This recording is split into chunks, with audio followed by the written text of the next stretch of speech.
आज आपण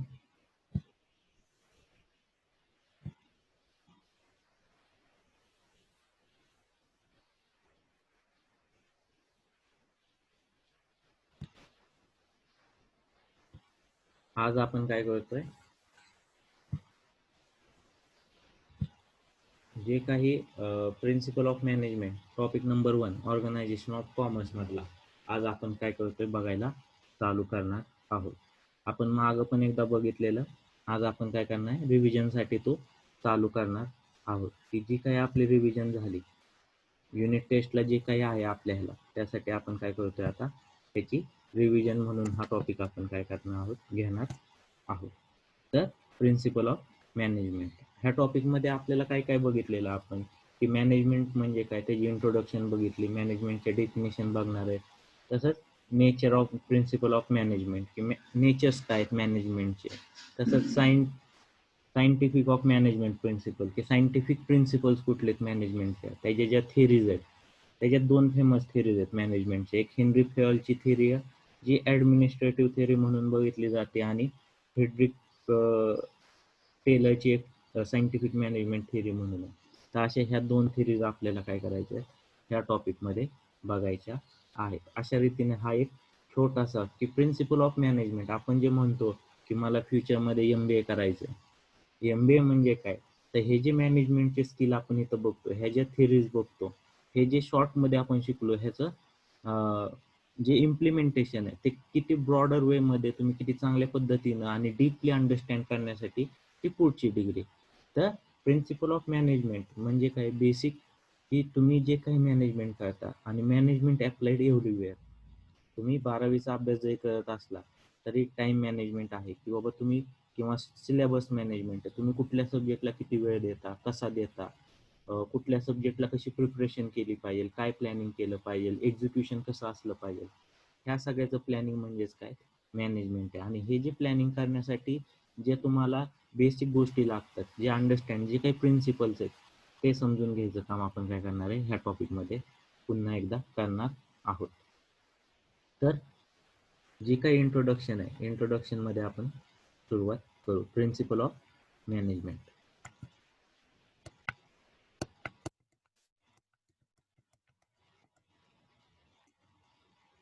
पहिली जी इंट्रोडक्शन आहे, इंट्रोडक्शनमध्ये बेसिकली काय, की 11वीमध्ये पण आपण मॅनेजमेंटचा एक टॉपिक होता आपल्याला, त्या टॉपिक संदर्भात आपण अभ्यास केलेला होता. त्याच्याच थोड्या पुढच्या लेवलचा स्टडी आता आपल्याला इथं करायचा आहे. त्या टॉपिकमध्ये तुम्ही काय बघितलेलं, टॉप लेवल मॅनेजमेंट असतं, मिडल लेवल मॅनेजमेंट असतं, आणि लोअर लेवल मॅनेजमेंट असतं. हे जे काही मॅनेजमेंटचे प्रकार आहेत, की ही जी हायरार्की होती त्यांची, पिरॅमिडिंग होतं. तर हे जे काही पिरॅमिडिंग होतं त्यानुसार तुम्हाला काय करावं लागतं, काम करावं लागतं. प्रत्येक टॉप मॅनेजमेंटची फंक्शन्स वेगळी, मिडल मॅनेजमेंटची फंक्शन वेगळी, आणि लोअर मॅनेजमेंटची फंक्शन्स वेगळी राहतात. पण ॲट द एंड तिन्ही मॅनेजमेंटचं एम काय आहे, की जी काही आपली ऑर्गनायझेशन आहे, जी काही फर्म आहे आपली, ती काय झाली पाहिजे, ग्रो झाली पाहिजे, जास्तीत जास्त प्रॉफिट त्यातनं अचीव झाला पाहिजे. त्याचबरोबर जे काही मॅनेजमेंटमधले लोक आहेत, जे काही एम्प्लॉईज आहेत ऑर्गनायझेशनमधले, त्यांची लाईफ पण काय झाली, सोशल लाईफ पण काय झाली पाहिजे, चांगली झाली पाहिजे. तर ह्यासाठी आपण काय करणार, आता हे प्रिन्सिपल जे आहे ते आपण बघणार आहोत. तर meaning and definition. While achieving an goal of an individual and organization, it is always important to use different systems or techniques. Some of these techniques are accepted universally, hence they are called as principles. It provides guidelines to manager to conduct all organizational activities on a specific basis. It helps the manager to take effective decisions and to achieve organization goal. Basically बघा आता, जे मॅनेजमेंटचे principal आहेत, ही principal कसे आहेत, की generally acceptable आहेत. म्हणजे all over वर्ल्डमध्ये जर तुम्ही जे मॅनेजमेंटचं कुठलंही शिकायला गेला, तर बेसिक प्रिन्सिपल तुमचे सगळीकडं सारखेच राहणार आहेत, ते कधीच बदलणार नाही. हे ऑल ओव्हर वर्ल्डमध्ये काय असतात, ॲक्सेप्टेबल आहेत. काही प्रिन्सिपल असतात. आता तुम्ही डिमांड अँड सप्लायचा रूल बघितला तुमच्या ह्याच्यात, 12वीच्या इकॉनॉमिक्समध्ये काय डिमांड अँड सप्लायचा रूल आहे, हा वर्ल्ड वाईड ॲक्सेप्टेबल आहे, की बाबा जर डिमांड वाढली सप्लाय कमी झाला तर प्राइस वर जाणार, किंवा डिमांड आणि सप्लाय इक्वल असेल तर प्राइस कॉन्स्टंट राहणार आहे. हाच फॉर्म्युला तुम्ही ऑल ओव्हर वर्ल्डमध्ये एक्सेप्टेबल झालेला आहे, हो झालेला आहे. त्याचे जे प्रिन्सिपल असतील, त्याचे एक्झम्पशन असतील, विथ एक्झम्पशन तुम्ही काय केलं तो अडॉप्ट केलेला आहे. त्याच प्रकारे जसे काही मॅनेजमेंट आहेत, त्यांचे जे काही टेक्निक्स आहेत किंवा ज्या काही थिअरीज आहेत, ह्या ऑल ओव्हर वर्ल्डनं एक्सेप्टेड केलेल्या आहेत. पण हे प्रिन्सिपल्स आहेत, एक लक्षात घ्या, रूल्स आणि प्रिन्सिपल्स मध्ये फरक आहे. रूल्स हे बाइंडिंग असतात, रूल्स मोल्ड होत नाही. रूल्स म्हणजे जर तुम्हाला सांगितलं की आपल्या इथं रूल काय आहे की गाडी नेहमी उजव्या बाजूनच चालवली पाहिजे, बरोबर, हा झाला रूल आहे. पण प्रिन्सिपल काय आहे, गाडी चालवताना हेल्मेट घालणं जरुरी आहे. हा रूल पण आहे आणि प्रिन्सिपल पण आहे. तर प्रिन्सिपलमध्ये तुम्ही मॉडिफिकेशन करू शकता. तसंच जर तुम्ही मॅनेजमेंटमध्ये असाल तर मॅनेजमेंटचे काही प्रिन्सिपल आहेत, म्हणजे जशी ऑर्गनायझेशन रिक्वायरमेंट असेल त्याच्यातले एखाद दोन प्रिन्सिपल ॲडिशन ॲड करून किंवा एखादा प्रिन्सिपल कमी करून पण तुम्ही तुमचं नवीन प्रोडक्ट डिझाईन करू शकता, किंवा नवीन प्रिन्सिपलचे रूल्स तुम्ही तुमच्या इंडस्ट्रीमध्ये अप्लाय करू शकता. Principle is defined as a fundamental truth or proposition that serves as a foundation for a system of belief or behavior or for a chain of the reasoning. Principle defined as a fundamental truth. हे काय fundamental truth आहे की basically हे जे principal आहेत हे सगळीकडे all over जगात काय की एक्सेप्टेबल असतात. That serve the foundation for a system of the belief. ते काय करतात, ते फाउंडेशन तुमचं जे बिलीफ आहे और बिहेवियर आहे त्याच्यासाठी ते फाउंडिंग म्हणून काम करतात. आता प्रिन्सिपल काय किंवा आपली जी बिलीव्हर्स आहेत त्याला काय होतं, त्याला ते सपोर्ट करत असतात की एखादी गोष्ट जर तुम्ही घेतली तर त्यानुसार जर तुम्ही ग्रोथ करत असाल तर तुम्हाला ह्याचा काय होतो, फायदा होतो. In simple words, techniques or system which gives and directional result are called principles. म्हणजे तुम्हाला एखादं समजा तुम्हाला सांगितलं डायरेक्शनल रिझल्ट पाहिजे असतील तर ते काय झाले, प्रिन्सिपल झाले. की एखादी सिस्टीम वापरून जर एखादं गोल अचीव व्यवस्थित करू शकत असाल विथ स्पेसिफिक डायरेक्शन तर ते काय होतं, प्रिन्सिपल होतं. जर तुम्हाला एक्झाममध्ये चांगले मार्क पाडायचे तर तुम्हाला काय सांगितलं जातं की व्यवस्थित अभ्यास करा, टाइम मॅनेजमेंट करा, तुम्ही तुमचं चांगल्या मार्काने पास व्हा. हे काय डायरेक्शनल रिझल्ट आहे की तुम्हाला अभ्यास करायचा आहे, तो जर व्यवस्थित केला, चांगला केला, चांगल्या टेक्निक्स वापरल्या, कमी वेळात जास्त अभ्यास केला तर तुम्ही काय डायरेक्शनल रिझल्ट काय येणार आहे, तर तुमचं गोल काय होणार आहे, अचीव होणार आहे. म्हणजे ॲटोमॅटिकली हे काय, अभ्यास जर व्यवस्थित केला तर तुम्हाला चांगले मार्क पडतात. हे पहिलं प्रिन्सिपल झालं ॲज अ स्टुडंट म्हणून. तसंच मॅनेजमेंटमध्ये पण काही टेक्निक्स आहेत किंवा सिस्टीम्स आहेत ज्या तुम्हाला एका डायरेक्शनला घेऊन जातात की ज्या डायरेक्शन्स वापरल्यानं तुमचं अल्टिमेट गोल काय ऑर्गनायझेशनचं, तर अर्निंग मोर प्रॉफिट किंवा एक वेल एस्टॅब्लिश वेल नोन ऑर्गनायझेशन होण्यासाठी काय होतं, ह्याचा मदत होतं की तुम्हाला त्या कंपनीमध्ये किंवा त्या ऑर्गनायझेशनमध्ये काम करताना तुम्हाला पण आनंद वाटतो की एक इथिकली किंवा एक वेल मॅनेज कंपनीमध्ये आपण काम करतो. तुम्ही कसं म्हणता की कुठलेही बघा समजा लग्नात गेला, लग्नाचं जर काम उक्त दिलं असलं तर तुम्ही काय म्हणता, ह्या मंगळकार्याचं जे मॅनेजमेंट आहे ते एकदम चांगलं आहे, आम्हाला काही त्रास झाला नाही. हे तुम्ही लोकांकडून ऐकलेलं असतं. मॅनेजमेंट म्हणजे काय की तुम्हाला कमी त्रासामध्ये जास्त आउटपुट कसं भेटेल ह्याचं ते सोल्युशन देतो की प्रत्येक पार्टचा, प्रत्येक लेवलच्या मॅनेजमेंटच्या एम्प्लॉईचा जो काही त्रास आहे तो कसा कमी होईल ह्यासाठी मॅनेजमेंट काय करत असते, प्रिन्सिपल ऑफ मॅनेजमेंट अप्लाय केलं की ह्या गोष्टीचा तिथं आपल्याला फायदा होत असतो. These principles are universal and applicable everywhere. एक लक्षात घ्या, मॅनेजमेंटचे प्रिन्सिपल किती आहेत, युनिव्हर्सल आहेत आणि ॲप्लिकेबल एव्हरीवेअर आहे. एक लक्षात घ्या, आपण कळत न कळत पण हे प्रिन्सिपल्स अप्लाय करत असतो. पण आता आपण ते काय करणार, ॲक्च्युअल थेरॉटिकल लँग्वेजमध्ये शिकणार आहे. तुम्ही मॅनेजमेंटचे प्रिन्सिपल ॲटोमॅटिकली फॉलो केलेले असतात. आपल्या न कळत पण बऱ्याच वेळा आपले मॅनेजमेंटचे प्रिन्सिपल्स फॉलो होतात. फक्त ते रिअल लाईफमध्ये किंवा ऑर्गनायझेशनमध्ये इम्प्लाय करताना आपल्याला थोडा थेरॉटिकल बेस घ्यावा लागतो. त्यासाठी आपण हे स्टडी करतो. Due to the basis of principle, managers need not to work on trial and error basis. हे ऑल ओव्हर एक्सेप्टेबल असल्यामुळे काय झालं, युनिव्हर्सल असल्यामुळे ट्रायल अँड एरर बेसिसवर तुम्हाला काम करावं लागत नाही. ह्याला काय म्हणतो आपण, प्रिन्सिपल्स असं म्हणत असतो. Nature of principle of management, की मॅनेजमेंटचं नेचर काय आहे त्या संदर्भात आपण बघणार आहे. बेसिकली इथनं पुढं खरं आपला टॉपिक चालू झालेला आहे. Nature of principle of management. Management principles are formed to guide and influence the behavior of employees. These principles insist on improving efficiency of organizational resource in terms of profit. These principles also focus on best conditions between superior, subordinates, and all members of the organization. Basically, management principles काय करतात, form to guide and influence the behavior of employee. काय करत असतात, प्रिन्सिपलचा उपयोग करतो guide, म्हणजे काय, एखाद्याला गाईड करण्यासाठी, की एखाद्याला समजत नसेल तर त्याला एक रस्ता दाखवायचं काम, किंवा एक जो गाईड असतो आपला, की जो आपल्याला कुठल्याही प्रॉब्लेम मध्ये सोल्युशन द्यायचं काम करत असतो, तो गाईड. किंवा इन्फ्लुएन्स करायचं काम, की बाबा एखादी गोष्ट आपल्याला जमत नसेल किंवा जर आपलं माइंडसेट ती गोष्ट तयार होत नसेल तर मॅनेजमेंट थ्रू काय करू शकतो आपण, ती गोष्ट कंप्लाय करू शकतो. The behaviour of employee, behaviour काय एम्प्लॉयचं, की काही एम्प्लॉयींना एखादं काम करायचं नसतं, पण जर मॅनेजमेंटचं इम्प्लिमेंटेशन प्रॉपर असेल तर तो त्या फ्लोमध्ये ॲटोमॅटिक येऊन तो काम करायला ॲटोमॅटिक स्वतःच्या खुशीनं तयार होतो. तर हे जे काही मॅनेजमेंटचे प्रिन्सिपल आहेत, हे प्रिन्सिपल काय करत असतात, तर ॲटोमॅटिकली जे एम्प्लॉयीचं बिहेवियर आहे त्याला योग्य रस्ता दाखवायचं काम किंवा त्याचं माइंडचं इन्फ्लुएन्स करायचं काम हे प्रिन्सिपल्स करत असतात. दिस principles insist on improving the efficiency.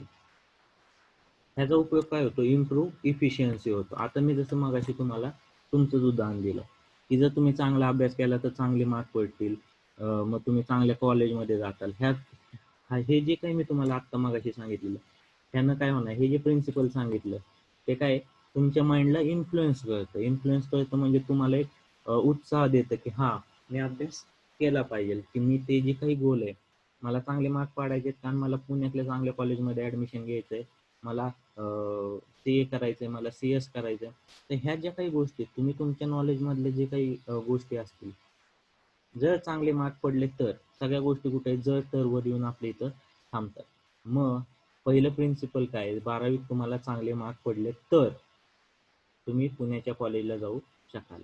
म्हणजे चांगले मार्क पडण्यासाठी काय करावं लागणार, तर आधी तुम्हाला चांगला स्टडी करावा लागणार. म्हणून मी तुम्हाला काय सांगितलं, चांगला अभ्यास करा, चांगल्या मार्काने पास होता. म्हणजे काय झालं, तुमचं जो बिहेवियर आहे, तुमचं बिहेवियर काय आहे, की तुम्ही अभ्यास करत नाहीये, पण हे जे काही स्टेटमेंट आहे, ह्या स्टेटमेंटमुळे काय झालं, तुम्ही थोडंफार इन्फ्लुएन्स झाला, थोडं मोटिवेटेड झाला आणि तुम्ही काय करता, आता स्टडी करून तुमचं गोल काय करायचं, अचीव्ह करायचा प्रयत्न करताय. तसंच ऑर्गनायझेशनमध्ये काय, ऑर्गनायझेशनमध्ये नेहमी लक्षात ठेवा, आपण बिझनेस वर्ल्डमध्ये सगळ्यात जास्त महत्त्व कशाला आहे, तर फक्त आणि फक्त प्रॉफिट. नॉर्मल सिनारिओमध्ये काय, प्रत्येक गोष्ट कुठे येऊन थांबते, प्रॉफिटवर येऊन थांबते. कुठलीही बिझनेस ऑर्गनायझेशन असेल की मी किती प्रॉफिट कमवते, माझं प्रॉफिट अर्निंग काय, ह्याच्यासाठी कंटिन्यू इम्प्रूव्हमेंट करत असतात. तर जी काही इम्प्रूव्हमेंट करायची त्यासाठी काय होतं, हे मॅनेजमेंट प्रिन्सिपलचा काय होतो, आपल्याला उपयोग होतो. This principle insist on improving efficiency of organisational resource.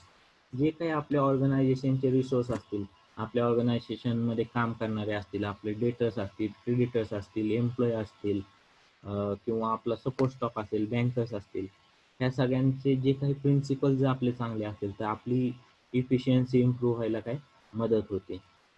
Machinery वगैरे जर चांगल्या क्वालिटीच्या असल्या तर त्यासाठी जे टाईम मॅनेजमेंट आहे त्यानुसार पण आपण काय करतो, ऑर्गनायझेशनची इफिशियन्सी जर वाढली तर ॲटोमॅटिकली तुमचं आउटपुट, फायनल प्रोडक्टचा आउटपुट रेट पण चांगला येतो, क्वालिटी चांगली मेंटेन होते. जेवढं तुम्ही चांगली क्वालिटी मेंटेन करताल जेवढा तुमचा सेल ॲटोमॅटिकली वाढणार आहे.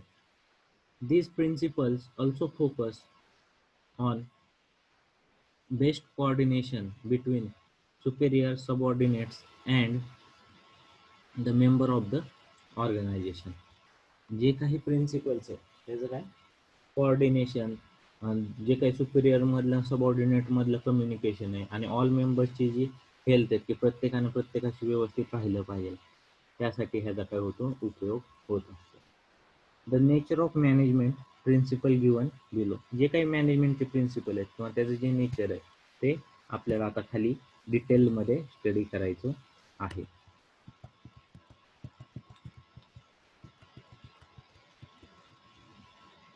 The nature of management principle is given below. Universal application. The principle of management are universal in nature. That means they can be applied to all types of organizations, irrespective of their size and nature. Their result may vary and application may be modified, but these are suitable of all kinds of organization. Similarly, they are applicable all the level of management. ह्याचं जे application आहे हे application काय all level of management. Management कुठे आहे प्रत्येक लेवलच्या मॅनेजमेंटला हे ॲप्लिकेबल होतं. The principle of management are universal in nature. हे काय युनिव्हर्सल इन नेचर की अख्ख्या जगात कुठेही गेला तरी ह्याचं ॲप्लिकेशन सेम वेमध्ये होऊ शकतं, ह्याला काही सुद्धा प्रॉब्लेम येत नाही. That mean they can apply to all type of organisation. प्रत्येक टाईपच्या ऑर्गनायझेशनला ते अप्लाइड होतात. त्याची साईज काय आहे किंवा नेचर काय आहे, कुठला बिझनेस आहे ह्याचं देणं घेणं काही नाही. म्हणजे जर तुम्ही आता ते एका विद्यार्थ्याला पण अप्लाय होतं, ते एका कंपनीमध्ये पण अप्लाय होतं, ते एखाद्या पार्टनरशिप फर्मला पण अप्लाय होतं, एखाद्या आपला होलसेल ट्रेडर असेल तर त्याला पण अप्लाय होतं, तसंच आपलं सोनार जो आहे त्याला पण अप्लाय होतं. हे जे काही गोष्टी आहेत ह्या गोष्टी ॲटोमॅटिकली जे काही प्रिन्सिपल आहेत हे सगळ्या ठिकाणी ॲप्लिकेबल आहे. तर जशी ऑर्गनायझेशन आहे त्या ऑर्गनायझेशनला ऑल ओव्हर ॲप्लिकेबल ह्याची ॲप्लिकेबिलिटी आहे. General guidelines. हे काय general guidelines. Management principles provide general guidelines in tackling the organizational situations wisely as well as in solving the problems. They are not rigid. Which management principles are to be applied depends upon the situation, size and nature of organization. म्हणजे एक गोष्ट लक्षात घ्या, आता हे काय management principles काय general guidelines आहेत. मी तुम्हाला मध्ये पण मागाशी पण स्टार्टिंगच्या लेक्चरमध्ये सांगितलं की जे काही गाईडलाईन्स आहेत आणि रूल्स आहेत ह्यात फरक असतो. रूल्स हे रिजिड असतात, रूल्स मोडता येत नाही, पण गाईडलाईन्स ह्या तुम्ही फ्लेक्झिबल असतात, त्या तुम्ही तुमच्या ह्याच्यानुसार रिक्वायरमेंटनुसार मॉडिफाईड करू शकता. Management principles provide general guidelines. नेहमी लक्षात ठेवा हे जनरल गाईडलाईन्स प्रोव्हाइड करतात in tackling the organisation situation. काय जी काही तुमच्या ऑर्गनायझेशनमध्ये सिच्युएशन असेल त्याला टॅकल करण्यासाठी काय हे जनरल गाईडलाईन प्रोव्हाइड करत असतात. कशासाठी tackling the situation of organisation and solving the problem. जे काही प्रॉब्लेम आलेले आहेत ऑर्गनायझेशनमध्ये हे सॉल्व्ह करायला हे जनरल गाईडलाईन्सचा उपयोग होतो. They are not rigid. म्हणजे काय रिजिड म्हणजे काय की ते फिक्स नाही आहे किंवा त्रासदायक नाही आहे, तुम्ही पाहिजे त्यानुसार त्याच्यात मॉडिफिकेशन करून तुम्ही अप्लाय करू शकता. Which management principles are to be applied depends upon the situation, size and nature of the organization. कुठले कसे वापरायचे प्रिन्सिपल्स हे टोटली कशावर डिपेंड राहतं, तर तुमची साईज काय, सिच्युएशन काय त्यावेळेसची की तुम्ही जेव्हा ते अप्लाय करता, तसंच नेचर ऑफ ऑर्गनायझेशन काय ह्यानुसार तुम्हाला काय करावं लागतं डिसिजन घ्यावा लागतो. पुढचं आहे principles are form by the practice and experiments. हे जे काही प्रिन्सिपल्स आहेत हे कशाचे प्रॅक्टिस अँड एक्सपेरिमेंटसाठी काय होतात उपयोग होतात. तर आता हे आपण डिटेलमध्ये बघू.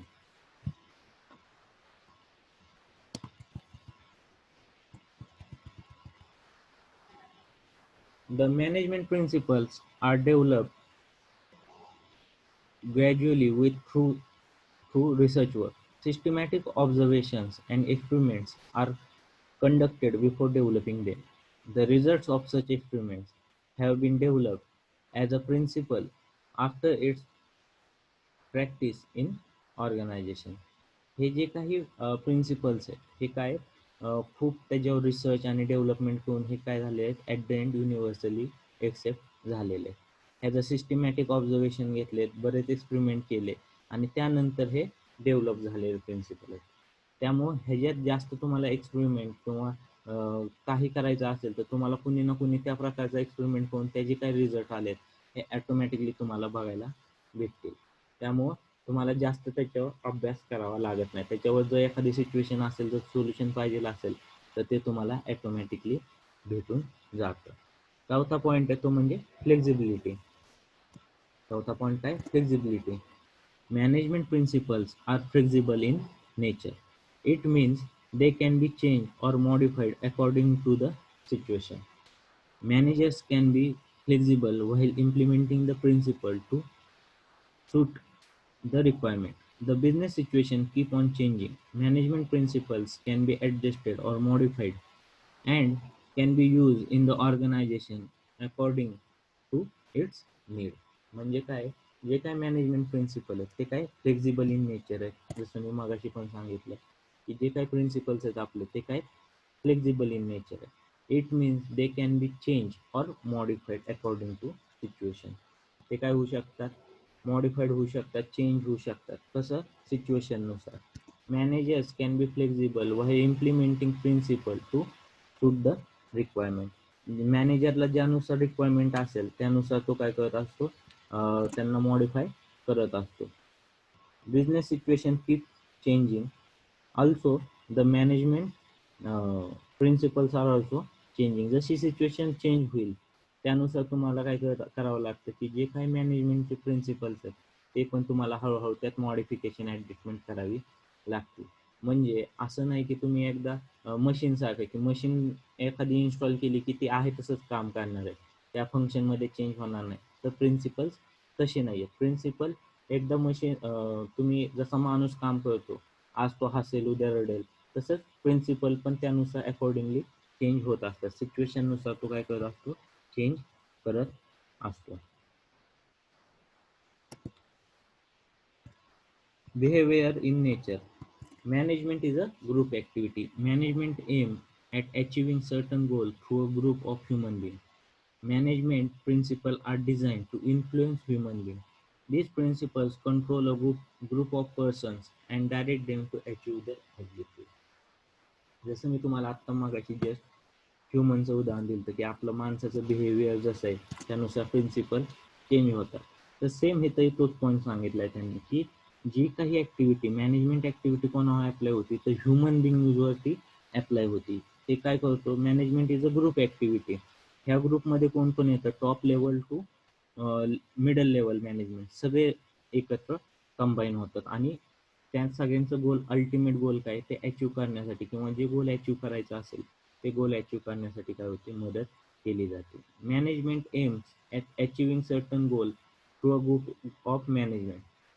जे काही गोल तुम्हाला अचीव्ह करायचे ते काय करावे लागतात, ग्रुप ऑफ मॅनेजमेंटकडनं, ग्रुप ऑफ पीपल्सकडनं करावे लागतात. त्यामुळे त्याला बांधून ठेवण्याचं काम किंवा त्याचं कोऑर्डिनेशन करण्याचं काम कोण करत असतं, मॅनेजमेंट प्रिन्सिपल्स करत असतं. Management principle are design to influence human being. तुमचे जे काही ह्युमन बिंग्स आहेत त्यांना इन्फ्लुएन्स करायचं काम काय करत असतं, मॅनेजमेंट करत असतं. These principles control a group of persons and direct them to achieve the objective. जे काही प्रिन्सिपल्स आहेत ते कंट्रोल करून त्यांचे जे डायरेक्शन द्यायचं किंवा जे काही गोल अचीव्ह करायचं त्यासाठी ते काय करत असतात, काम करत असतात. पुढचं आहे cause and effect relationship. Principles of management are based for taking decisions. They determine the cause or reason for for a particular effect. For example, payment of good wages and incentives help in increasing the output of workers, or making effective advertisement increases the sale of the product. म्हणजे cause and effective relationship काय, principles of management are the base for the taking decisions.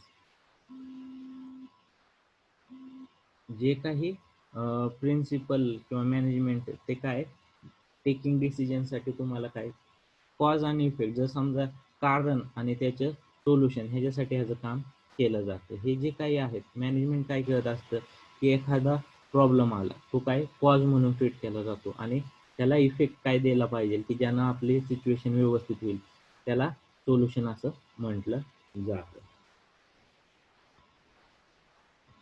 की त्याचा effect काय होईल त्यासाठी काय केलं जातं, तुमचं मॅनेजमेंटचं काम केलं जातं. All principles are equal and important. सगळे प्रिन्सिपल्स काय इक्वल आणि इम्पॉर्टंट आहे. All principles of management are of equal importance. These are to be participated simultaneously to get the best result in the form of achievement of a predefined goal.